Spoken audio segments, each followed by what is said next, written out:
Iglesia Cristiana La Familia presenta un mensaje a la luz de la palabra, con el pastor Bernardo Ríos. A continuación.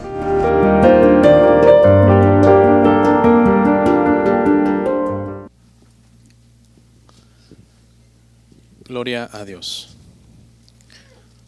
Vamos a leer, por favor, consígalo, ahí está, en el Nuevo Testamento, Filipenses 1:27, dice la palabra así: solamente que os comportéis como es digno del Evangelio de Cristo, para que, o sea, que vaya a veros o que esté ausente, oiga de vosotros que estáis firmes en un mismo espíritu, combatiendo unánimes por la fe del Evangelio. Oramos. Padre, muchas gracias por permitirnos seguir adelante en el estudio y aprendizaje de tu palabra. Que tu Espíritu Santo, Señor, ilumine cada palabra, cada frase, cada versículo que vamos a analizar el día de hoy, Señor. Que los principios espirituales del Evangelio, que son importantes para nuestra vida como iglesia, queden afirmados en nuestros corazones, Señor. Este es el día que tú has hecho para que nos gocemos y nos alegremos en él. Nos hemos gozado ya y alegrado, cantando, adorando. Pero ahora, Señor, queremos también gozarnos y alegrarnos en el estudio de las Escrituras. Que, como dice tu palabra, que los bebés recién nacidos anhelan la leche espiritual no adulterada para crecer. Asimismo, nosotros anhelemos el día de hoy escuchar tu palabra con atención, atesorándola, Señor, en nuestros corazones. Te pido todo esto en el nombre de Jesús. Amén. Y amén, amén. Gloria al Señor. ¿Pueden sentarse, hermanos? Nuestro tema el día de hoy se titula Luchando unidos por el Evangelio. Luchando unidos por el Evangelio. En la sección anterior que estuvimos analizando, dijimos que el apóstol Pablo escribió que estaba dispuesto a morir en su próximo juicio. Pablo está esperando un juicio y Pablo, hermanos, en la última sección que analizamos dice: yo estoy dispuesto a morir en ese juicio. Y dice, la razón por la que estoy dispuesto a morir es porque si me preguntan, hermanos, en este momento y me dicen, escoge, ¿qué vas a hacer? Yo escogería, dice Pablo, partir ya y estar con el Señor. Sin embargo, dice Pablo, entiendo que me es necesario quedarme para seguir contribuyendo en el desarrollo y crecimiento espiritual de ustedes, hermanos. Entonces, en este pasaje que vamos a ver hoy dice, solamente, hermanos, que si me voy a quedar, que si no voy a partir con el Señor y me voy a quedar, entonces solamente, hermanos, que por lo menos ustedes se porten como buenos cristianos. Porque si mi anhelo es quedarme para contribuir en el crecimiento espiritual de ustedes, pero resulta que a ustedes no les interesa crecer espiritualmente, entonces ¿cuál es el sentido de yo quedarme para poder visitarles y estar con ustedes y contribuir en su vida, si a la mera hora quizás para mí es una prioridad que ustedes crezcan espiritualmente, pero para ustedes no? Y de eso es de lo que trata este pasaje. Son solamente 4 versículos que vamos a ver. Vamos a terminar el capítulo 1 ya, gracias a Dios. Pero lo que vemos aquí, hermano, es la expectativa que todo pastor que ama la grey debe de tener de los hermanos de la iglesia. Y la expectativa es ver a los hermanos bien espiritualmente, estando firmes en el Evangelio, comportándose como debe de ser como cristianos, pareciéndose a Cristo sirviendo a Dios, amando a su prójimo. Los anhelos de Pablo son legítimos como pastor, como un pastor fiel que predica el evangelio, que ama a Cristo, que ama a la iglesia. Su anhelo es ver a los hermanos bien. Todos los pastores debemos de tener este anhelo, hermanos, en nuestros corazones. Ver a la iglesia bien. Lamentablemente el día de hoy, hermanos, hay muchos pastores infieles y es triste, pero es verdad y por lo tanto sería hipócrita no reconocerlo, hermano. Pero Pablo lo que anhela es que los hermanos estén bien. ¿Sabe que en el primer libro de Samuel, hermano, se cuenta la historia de los hijos de Samuel en el capítulo 2, capítulo 3 y capítulo 4. Todo lo que voy a mencionar está ahí en esos capítulos. Y si hacemos un contraste, hermano, entre esos sacerdotes, que eran los hijos de Samuel, y muchos pastores el día de hoy, lamentablemente, muchos pastores el día de hoy se parecen a los hijos de Elí, perdón, creo que dije Samuel, ¿verdad? Bueno, está en primera de Samuel, pero es los hijos de Elí. Los hijos de Elí. Aunque los hijos de Samuel también no eran mejores. También fueron malos hijos. Pero fíjese, hermano, que leyendo ese pasaje, por lo menos uno encuentra 5 pecados que esos hombres cometían como sacerdotes. El primero está en el verso 12, primera de Samuel 2:12. Dice que el primer pecado de estos pastores, porque acuérdense que estamos haciendo un contraste, no eran pastores, pero eran sacerdotes, era que no conocían a Jehová. Ahí en el verso 2, 1 Samuel 2:12. No conocían a Jehová. Fíjese, le estaban sirviendo a un Dios al que no conocían. Muchos pastores el día de hoy no conocen las escrituras como deberían y por lo tanto no conocen a Dios, porque Dios, hermano, se ha revelado en las escrituras. El segundo pecado que cometían era que servían por ambición.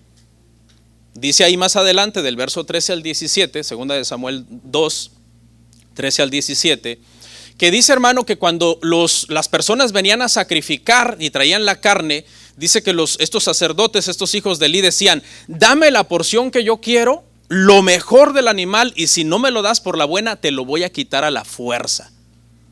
¿Cuántos han leído ese pasaje?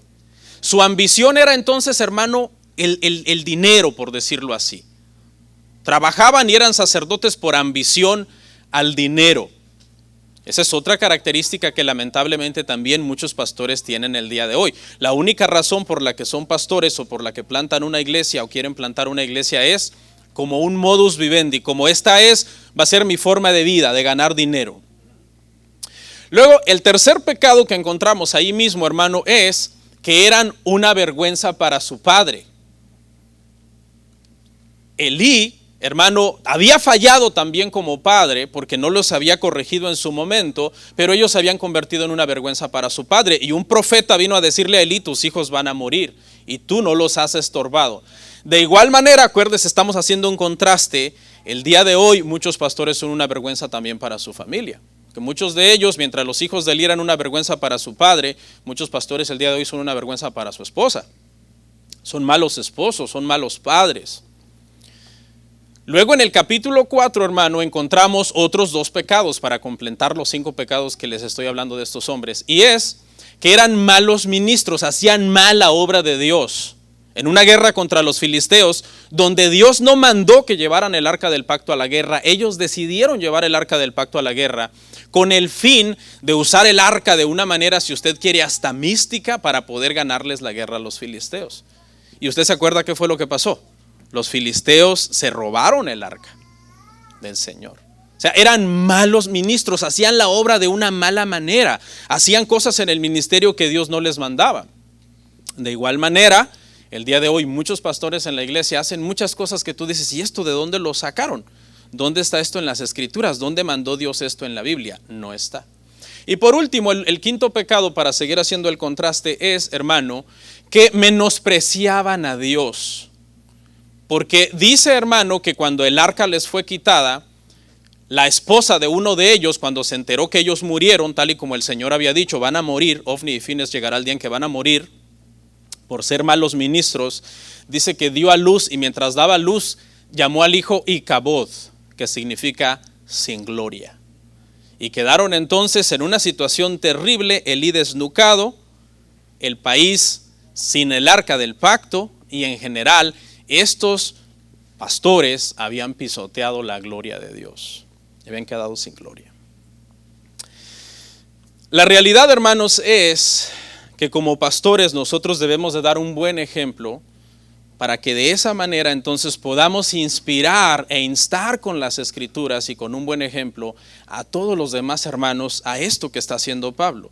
Solamente, hermanos, que ustedes por favor, si me voy a quedar, yo quería partir, pero entiendo que me tengo que quedar para poder seguir contribuyendo en su vida espiritual.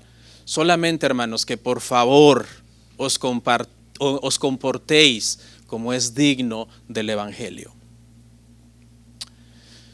Se ha dicho que muchas iglesias muchas veces anhelan un buen pastor. Dicen, ¿cómo quisiéramos que el pastor sea mejor? ¿Cómo quisiéramos que el pastor sea mejor pastor? Pero muchas veces se ha dicho que tristemente las ovejas poco hacen por ser mejores ovejas. Y esa es una realidad. Pero el día de hoy, hermano, al analizar estos 4 versos, vamos a ver lo que se espera de nosotros como cristianos, de cómo debemos de estar firmes en el Evangelio, combatiendo unánimes por la fe, sin dejarnos intimidar por el mundo, siendo buenos ciudadanos del reino de Dios. Y quiero entonces explicar un poco el contexto político de este pasaje. Este pasaje, esos 4 versos, hermano, para poderlos entender mejor, tienen una cierta connotación como política y militar, porque los términos que usa el apóstol Pablo en estos 4 versos tienen que ver con eso, con que los filipenses son una colonia romana, tomen en cuenta esto.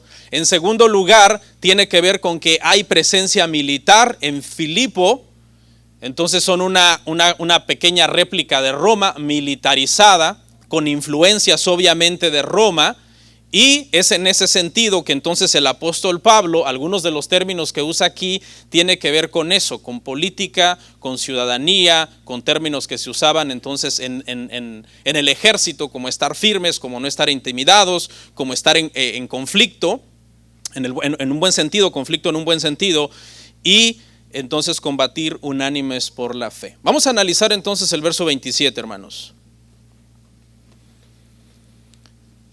Solamente dice que os comportéis como es digno del Evangelio de Cristo, para que ya sea que vaya a veros o que esté ausente, oiga de vosotros que estáis firmes en un mismo espíritu, combatiendo unánimes por la fe del Evangelio.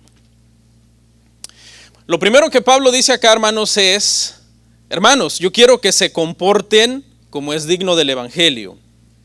Ahora le quiero recordar algo. La iglesia filipense, hermano, era de las más sanas de todas las iglesias del Nuevo Testamento. Todos ustedes que han leído las epístolas a las iglesias en el Nuevo Testamento ya habrán descubierto este detalle. No era perfecta, pero era de las iglesias más maduras en el Nuevo Testamento. Escuche, sin embargo, a pesar de su madurez y de lo saludable que era esta iglesia, el apóstol Pablo no los deja sin amonestación. Ya dijimos, no era una iglesia perfecta, pero era una iglesia sana. Y esto es algo que tenemos que entender, hermano. La iglesia perfecta ni aún en el Nuevo Testamento existe. Así que aquí pues tampoco la vamos a encontrar. Porque si la iglesia más sana, que es la de Filipo, necesita exhortación, tenían algunos problemas todavía. Era la más sana, pero por ejemplo, en 3:2 Pablo les advierte acerca de los falsos maestros. En 3:17 al 18 les advierte acerca de los falsos cristianos, aquellos que eran enemigos de la cruz de Cristo. En 4:2 les advierte que cuiden la unidad entre los miembros de la iglesia, porque había surgido un conflicto entre 2 hermanas. Y siempre les está entonces animando a tener cuidado con la tentación de abandonar el cristianismo. Pablo dice, son una iglesia sana, es verdad, pero no son perfectas, todavía tienen sus defectos y sin embargo todavía necesitan también una exhortación a la fidelidad. Que os comportéis, aquí es donde entra lo que yo les comentaba de estos términos que el apóstol Pablo usa que tienen que ver con política, porque este término comportarse, cuando fue escrito obviamente en el griego, en el original, Pablo usó una palabra que generalmente él no usaba para comportarse. Cuando Pablo le decía a las iglesias que se condujeran bien, que se portaran bien, que actuaran bien, casi siempre usaba la palabra peripateo, una palabra griega para decir anden bien. Peri quiere decir, viene de la palabra, del término perímetro, y pateo de pie, es decir, caminen y conduzcanse todo donde ustedes anden, sean buenos cristianos. Pero esa no es la palabra que Pablo usa acá. Pablo usa otra palabra que es más que nada una connotación política. Es la palabra, un poco complicada de pronunciar, por cierto, politeumai. Es de donde viene la palabra polis, que se usaba en aquel entonces para ciudad. Y cuando Pablo está utilizando la palabra politeumai en lugar de peripateo, no se tiene que aprender todos estos términos, pero sí el concepto que le quiero enseñar.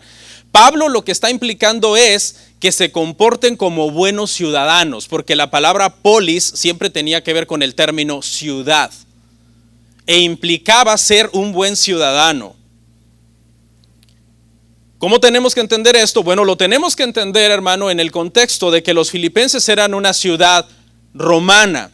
Tenían privilegios romanos, se consideraba una pequeña Roma, una réplica de Roma a toda colonia que fuera romana, por muy lejos que estuviera del imperio. Por ejemplo, los filipenses estaban muy lejos del imperio, pero aún así se le consideraba una réplica de Roma, una pequeña Roma.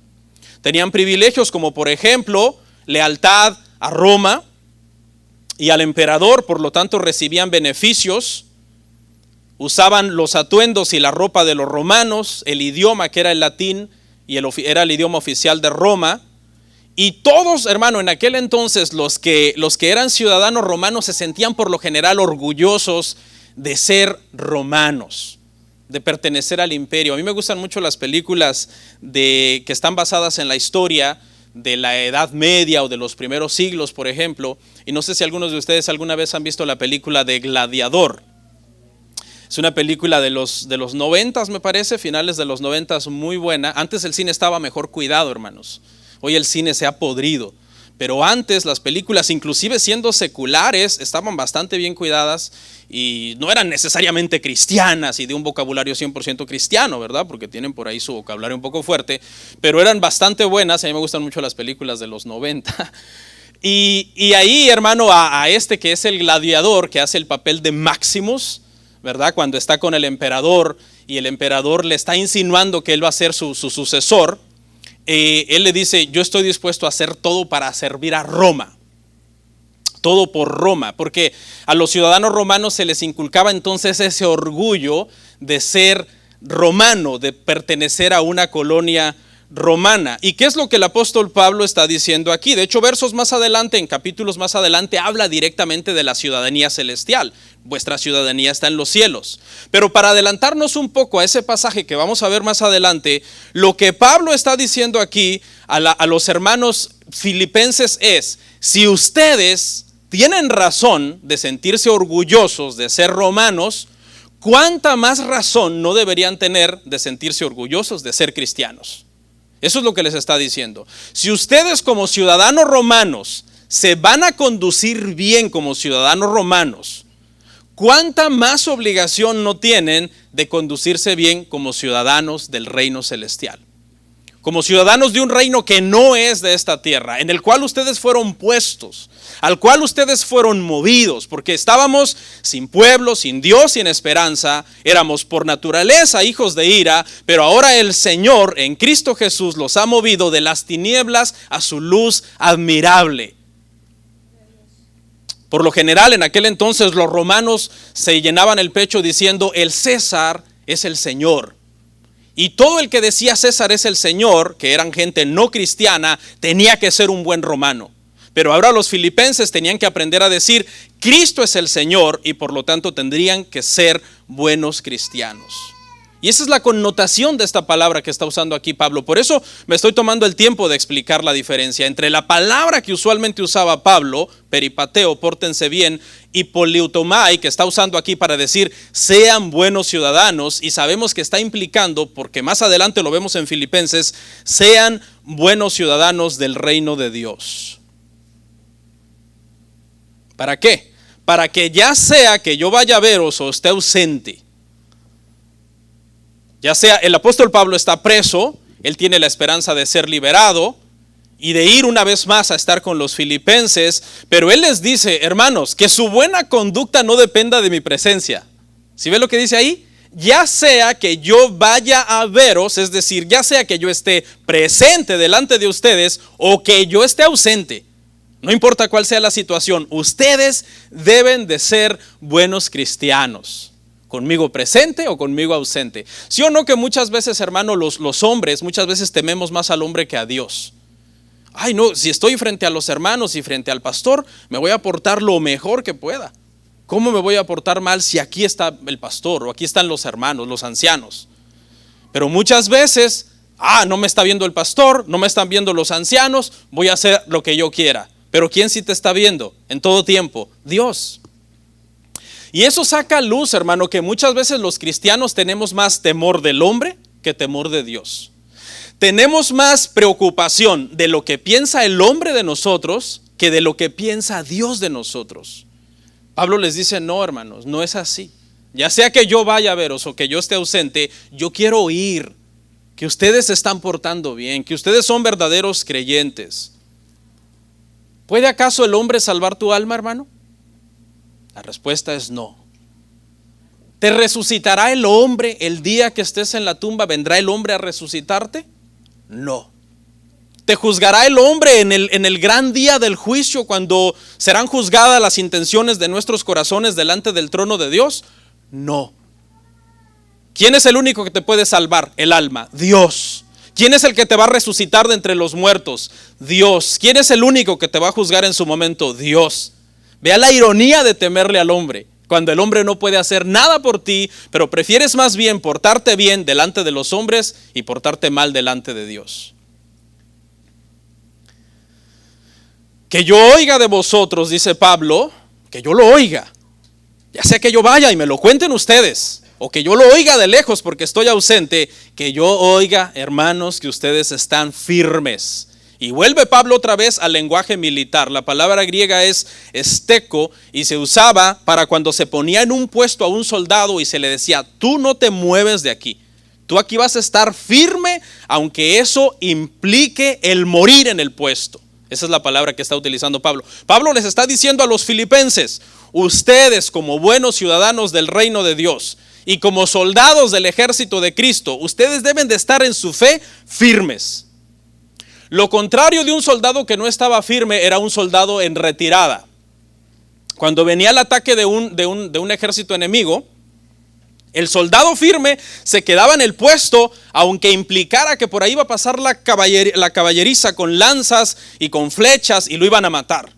Lo contrario era el que cuando veía al enemigo venir, emprendía entonces la retirada y comenzaba a huir de ese lugar. Lo que Pablo está diciendo, aunque a ustedes esto los lleve a la muerte, su fe los lleve a la muerte, ustedes ahí miren, quietos y firmes en ese lugar.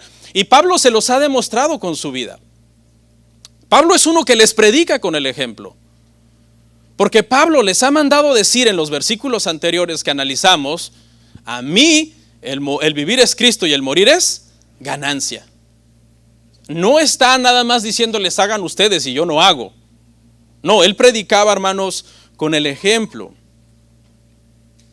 Yo te pregunto a ti, ¿eres un cristiano firme o eres un cristiano en retirada? Porque esas son las dos opciones, o estás firme en la fe o estás en retirada. A lo largo de los años me ha tocado conocer a muchos cristianos en retirada. Es decir, llegó un momento en que la persecución en su vida, los problemas en su vida, la situación en su vida fue tan dura que dijeron, los mexicanos tenemos un dicho coloquial que dice, y perdón por la expresión, patitas para qué las quiero. No sé si los mexicanos se identifican, que quiere decir, más vale que digan aquí corrió que aquí murió, decimos los mexicanos. Y saben que, por ejemplo, hace 3 años, hermano, la pandemia fue un detonador de mucha gente que salió en retirada, hermano. Usted sabía, hermano, que la pandemia sacó a muchísimas personas de la iglesia. Primero por un tiempo, por prudencia, pero a otros de forma definitiva, hermano. Y se volvieron entonces no soldados firmes en su puesto, pase lo que pase, sino que se volvieron, hermanos, soldados en retirada. Y no es que la pandemia fue el problema, ¿Cuál fue el problema? El problema fue su corazón. La pandemia solo reveló lo que había en el corazón de mucha gente y que estaba ahí de por sí. Y también les dice que estén firmes en un mismo espíritu, combatiendo unánimes por la fe del evangelio. En Filipenses 1:5 aprendimos que los filipenses, hermano, eran combatientes por el evangelio, que estaban firmes, dice, con Pablo en una misma comunión en el evangelio. O sea, alguien diría, este consejo no lo necesitan los filipenses, pues ellos ya están firmes y combatiendo en el evangelio. Pero Pablo les recuerda que nosotros podemos ser tentados, hermano.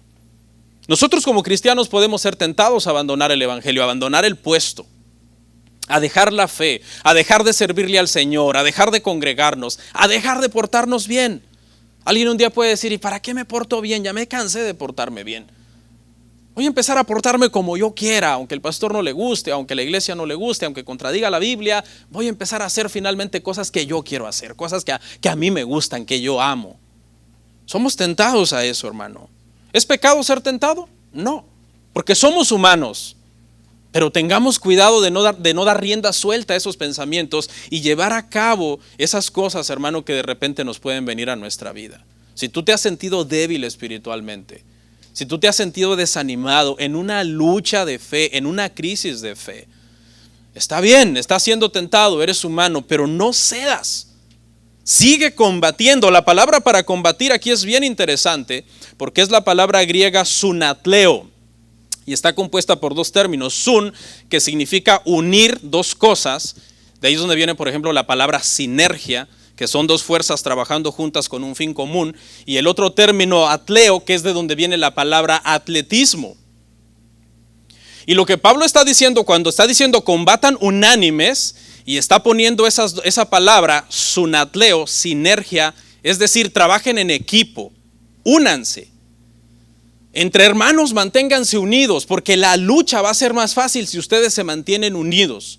Y si ustedes combatiendo juntos entonces en contra de lo que se levante, eso va a hacer que obviamente la carga sea menos ligera, porque ¿a poco no es cierto, hermano, que una carga es más ligera entre varios?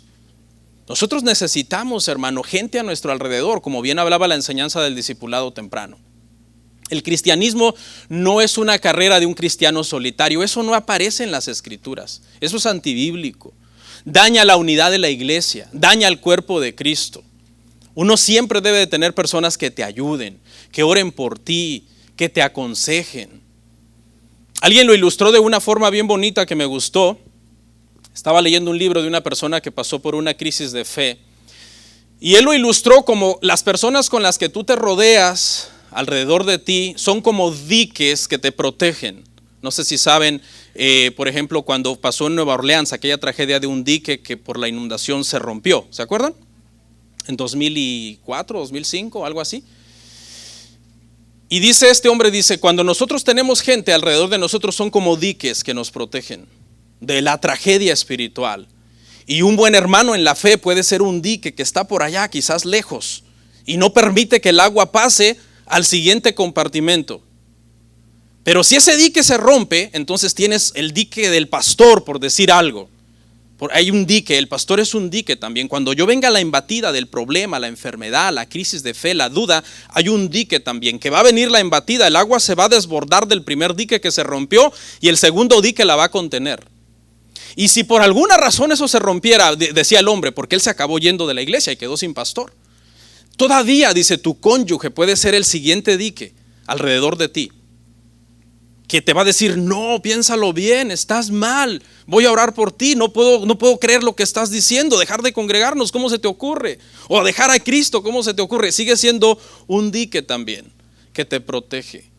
Y es una muy bella ilustración, hermano, que habla como de esto, de combatir unánimes en la fe, es una lucha que por naturaleza, la palabra sunatleo dice una lucha en equipo, no es una lucha solo, siempre va a ser una lucha rodeado de nuestros hermanos, todos juntos.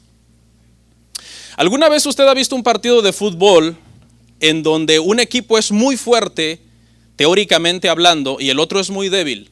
Porque el fuerte está lleno de las estrellas más conocidos del momento. Y el equipo débil, pues son jugadores sin nombre, que a lo mejor tú dices, ¿y este quién es? Pero pasa que tú ves el partido y sorprendentemente el equipo de jugadores sin nombre gana el partido. Y tú te preguntas, no siempre pasa eso, ¿verdad? Pero ha pasado. Y tú te preguntas, ¿cómo es posible que un equipo más débil le haya ganado a un equipo más fuerte? ¿Y sabes cuál es la razón? La razón es el individualismo.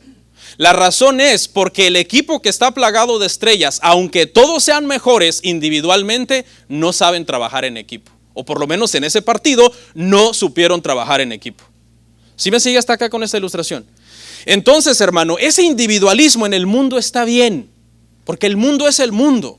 Pero ese individualismo en la iglesia está mal. En la iglesia ese individualismo no debe de existir en donde yo solamente con fulano, con mengano, con perengano. Porque ese individualismo es antibíblico, hermano.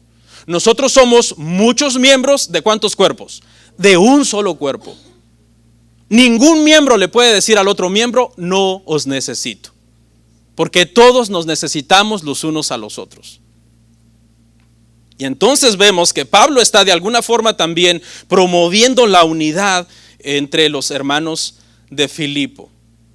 En resumen, en el verso 27, Pablo dice, hermanos, en resumen de solo este verso, lo que importa es que vivan una conducta que es digna del evangelio.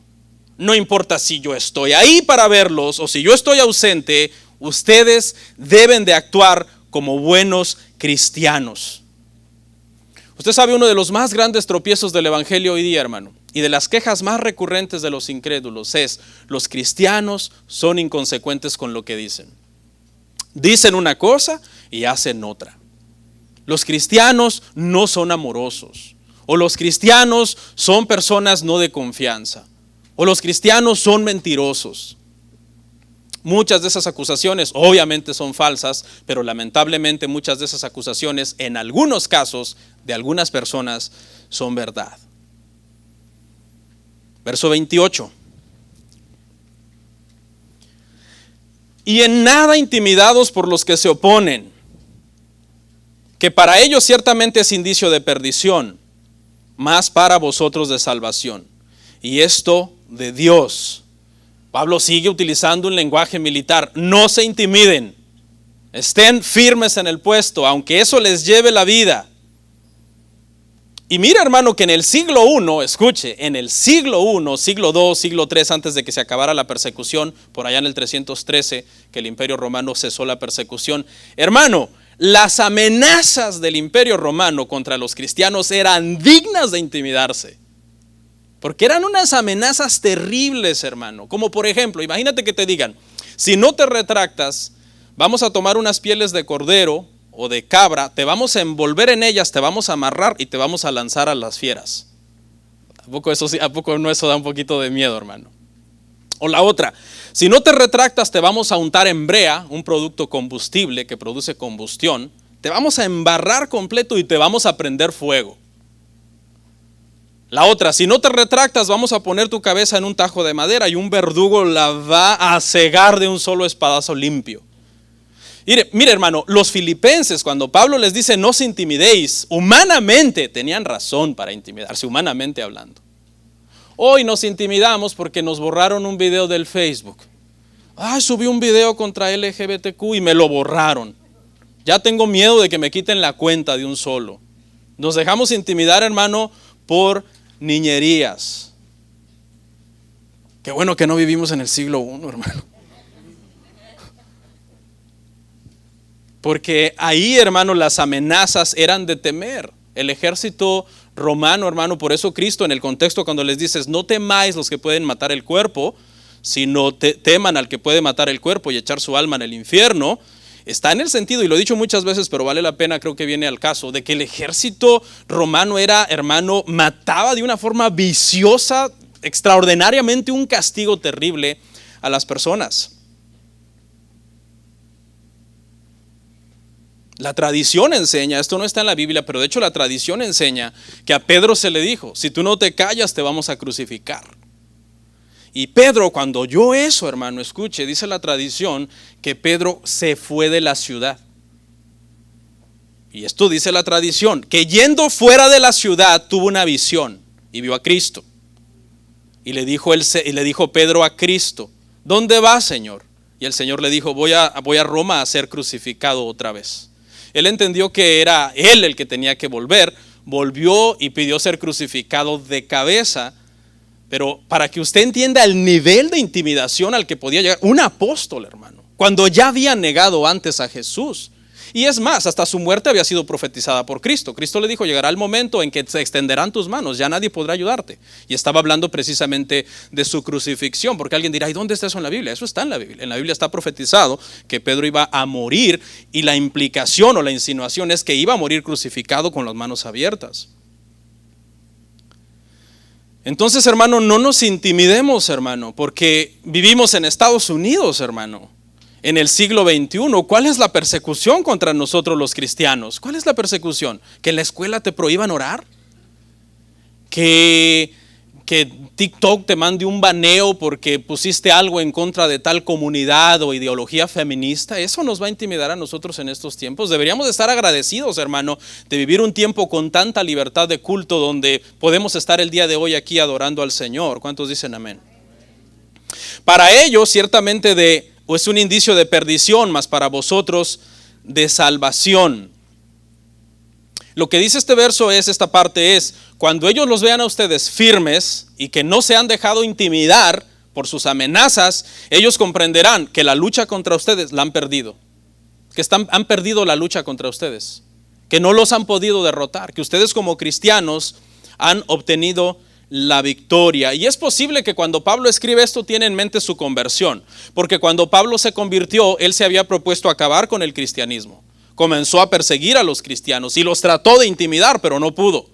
Y cuando se dio cuenta que no pudo intimidar a los cristianos, ¿qué pasó? Cristo se le presentó y Cristo le dijo, es a mí a quien tú persigues. Y eso redundó en ¿qué? En la pérdida de Pablo. Pablo perdió obviamente su guerra contra los cristianos, la perdió. ¿Y qué produjo? Produjo su salvación, la salvación de su alma. La palabra griega ahí para perdición es apoleia, y algunos dicen que se refiere a la perdición eternamente, es decir, todo el que se oponga al cristianismo se va a perder eternamente en el infierno. Pero me gustó un comentario que dice, basado en este ejemplo de que Pablo, por ejemplo, Pablo se opuso a los cristianos y eso no produjo la perdición eterna en el infierno de Pablo. ¿Qué produjo? Su conversión. Entonces, apoleia ahí no habla de una perdición eterna, sino de perder. Cuando te pones contra un cristiano, siempre vas a acabar perdiendo, porque en realidad estás peleando contra Dios. Y eso fue lo que descubrió el apóstol Pablo. ¿Por qué das cosas al aguijón?, le dijo el Señor a Pablo. ¿Quién eres, Señor? ¿Por qué me persigues? Yo soy Cristo a quien tú persigues. Pablo no sabía que estaba persiguiendo a Cristo, porque él pensó que estaba persiguiendo una secta, pero estaba persiguiendo a Cristo.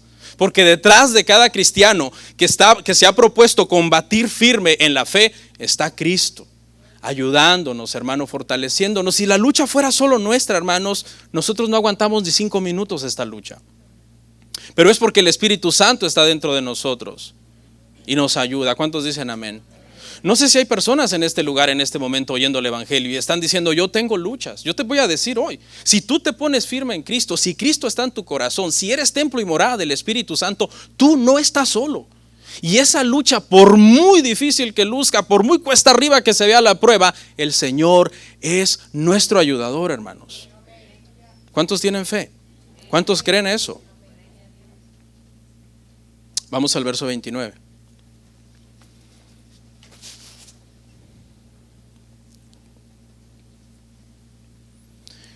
Porque a vosotros os es concedido, a causa de Cristo, no solo que creáis en Él, sino que también padezcáis por Él. Fíjese las palabras. Os es concedido que creáis en Cristo y que padezcáis por Él. Es decir, ¿quién nos dio la fe para creer? Dios nos la dio, nos fue concedida. Creer es algo que vino de parte de Dios, hermano, que Dios nos dio, creer en Él.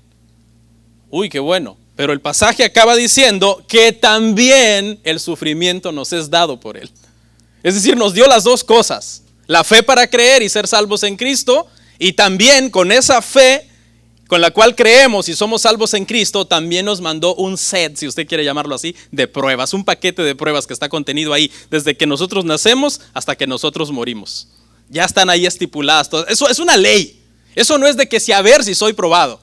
Eso no es de que a mí no me va a pasar, a fulano sí. Fulano sí tal vez se puede enfermar, yo no.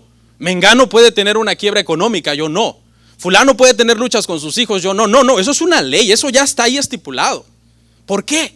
Porque solamente pasándonos por medio del fuego como creyentes es que Dios, hermano, puede refinar nuestro carácter, puede cambiarnos. Dice que somos nuevas criaturas, hermano. Y en esa conversión de ser hijos de Dios y de ser nacidos de Él, ahora Él tiene que trabajar en nosotros para que nosotros cada vez más nos parezcamos al Señor. Y hermano, el oro y la plata no son purificados así como sí. Tienen que pasar por fuego para poder quitarle toda la escoria que hay en esos metales preciosos, hermano. Sufrir es parte entonces de la gracia de Dios. Es un concepto muy elevado para nuestra lógica humana, porque entendemos que evangelio es todo bueno, todo lo bueno del evangelio es simplemente creer y estar, gloria a Dios, aleluya, todo bien, todo perfecto. No, también incluye, hermano, pruebas, también incluye dificultades en nuestra vida. ¿Queremos sufrir humanamente? No queremos sufrir humanamente. No somos masoquistas que digamos, ay, cómo me deleito con este dolor de huesos que tengo. O con este diagnóstico de enfermedad grave que me han dado a mí o a mi ser amado. ¿Cómo me gozo con eso? No, humanamente no queremos, hermano. Pero ¿sabe qué? El Señor sabe más que nosotros. El Señor sabe más que nosotros. Y estamos tan aferrados, obviamente, ¿verdad?, a que la vida es buena, a que estar en esta tierra es bueno, que nos cuesta asimilar esas cosas, que nos vamos a enfermar, que vamos a partir. Pero el Señor tiene cuidado de nosotros. Y esto está en la Biblia por todos lados. Mire, veamos 3 pasajes que hablan del sufrimiento. Porque esto es una ley, no es una opción. Mateo 5 del 11 al 12 dice, bienaventurados sois cuando por mi causa os vituperen y os persigan y digan toda clase de mal contra vosotros mintiendo. Gozaos y alegraos porque vuestro galardón es grande en los cielos, porque así persiguieron a los profetas que fueron antes de vosotros. Es una ley, eso viene. Y la reacción que el Señor espera de nosotros es gozo en medio de la prueba. Pues si estamos viendo la epístola del gozo. Gozo en medio de la prueba, gozaos y alegraos, Señor. ¿Y cómo me gozo y me alegro si yo no tengo fuerzas? Si yo no quiero esta prueba, si me está doliendo. Bueno, pues como le dijo el Señor en otro pasaje a Pablo, bástate de mi gracia, porque mi poder se va a perfeccionar en tu debilidad.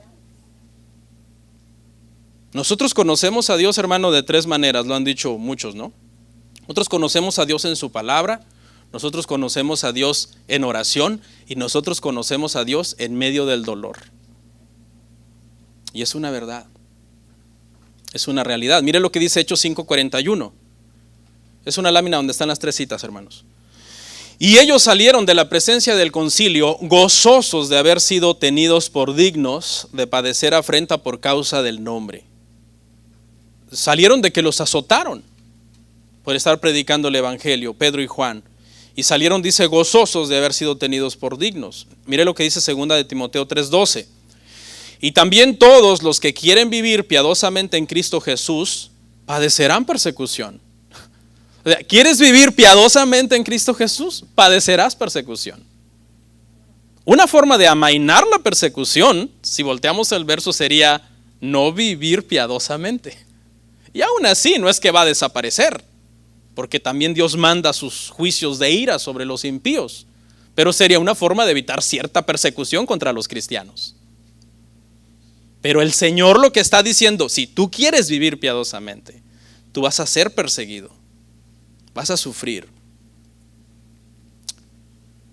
Usted sabe que en general a todos los que van a la Army o a los Marines o a la Naval se les respeta porque tienen un grado, ¿verdad? Un grado militar en el gobierno, etcétera. En general se les respeta a todos por el uniforme, el puesto, etcétera. Yo le pregunto una cosa, hermano, ¿a quién se respetaría más? ¿A uno que dice, no, pues yo soy soldado, marín, naval y ya me gradué y terminé y todo? Y tú le dices, ¿fuiste a una guerra? No, nunca fui a una guerra. O a uno que te dice, no, yo estuve en la guerra. y te enseña una medalla. Esta medalla fue una medalla al valor, porque una vez lanzaron una bomba y yo le avisé a todos los demás, aunque avisarles implicó que yo estuviera dispuesto a morir. Gracias a Dios pude salir a tiempo y vivimos todos, pero ¿a quién vas a respetar más? Al que viene de la guerra, al que es un héroe, al que ha sufrido, al que ha puesto su vida en la línea de batalla. Y eso es lo que pasa también en nuestra fe, hermano. El dicho es hasta cómico, ¿no? Pero dice que el Señor le da sus mejores batallas a sus mejores soldados. Y hay gente que han hecho memes y dices, bueno, el Señor ya piensa que yo soy Rambo entonces. Pero el Señor nos va a dar batallas, hermano.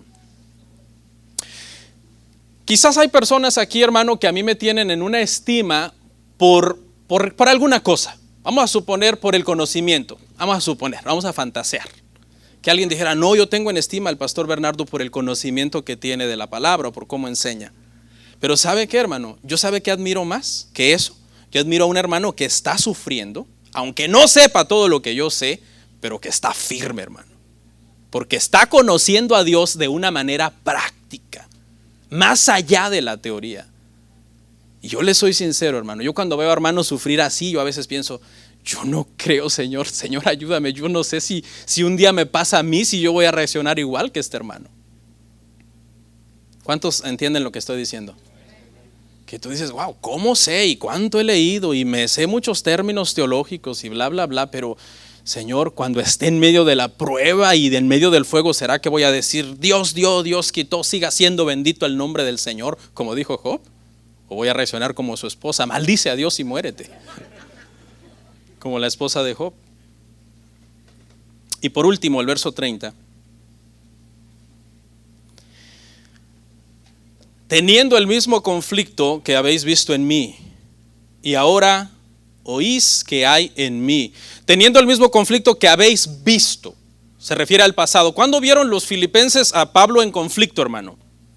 ¿Se acuerda? Hechos 16, cuando Pablo llegó a Filipo y tras hacer la liberación de una muchacha que estaba endemoniada, fue puesto preso en la cárcel, le dieron una golpiza terrible y después de darle esa golpiza lo pusieron en un cepo en la celda de más adentro junto con Silas. A eso se refiere Pablo aquí, porque acuérdese que allí en Hechos 16 es donde nació la iglesia de Filipo. Y dice Pablo, teniendo el mismo conflicto que habéis visto en mí, ustedes ya me vieron sufrir en el pasado. Y sigue diciendo, y que hay en mí. ¿Cuál es el conflicto actual de Pablo cuando está escribiendo esto? El conflicto actual de Pablo es que está en una cárcel encadenado a un soldado romano con una cadena de su mano a la mano del soldado de aproximadamente 45 centímetros, donde ha perdido no solo su libertad, sino hasta su privacidad como persona. Y la palabra que usa acá también es interesante porque también tiene que ver con batalla, con ejército, con lucha. La palabra para conflicto es la palabra agón, de donde viene la palabra agonía. Y esta palabra agonía se usaba en varios sentidos, pero por mencionarle tres, se usaba para dos soldados que estaban luchando cuerpo a cuerpo y estaban ansiando en la lucha, ¿verdad? Esa agonía, ese ansiar significa estar agonizando, ansiar, respirando así. O un corredor que estaba en una carrera y que también estaba ansiando en la carrera, ansiando para poder continuar y llegar a la meta. También se aplicaba a un animal que estaba atado y que estaban poniéndole el cuchillo en la yugular, que estaba luchando por su vida y comenzaba a ansiar también. Un animal luchando por su vida. Yo soy de rancho y miré muchas veces cuando mataban los animales, los amarraban de las patas, especialmente a los toros, porque son grandes y te pueden dar una patada, y los mataban, y ver una escena de esas es terrible cuando eres especialmente un niño, ¿no? Puede ser hasta traumático. Por eso estoy traumado. Y Pablo usa esa palabra, hermano, de estén en el conflicto. Aquí no es conflicto, entonces ahorita voy a buscar con qué hermano pelear, con qué hermana pelear. No está hablando de ser un hermano conflictivo, que no te llevas bien con nadie, no, sino de estar firme en el puesto, luchando como cristiano, y venga lo que venga diciendo, vamos adelante. Yo me mantengo firme en esta prueba, hermano. Es fácil decirlo, pero que Dios nos ayude, hermano. Que Dios nos ayude. Solo Dios nos puede dar esa fe y esa fuerza para sufrir dignamente por el Señor. Y así, con la ayuda del Señor Y 5 sermones después, llegamos al final del capítulo 1. Domingo que viene iniciamos el capítulo 2. Vamos a orar.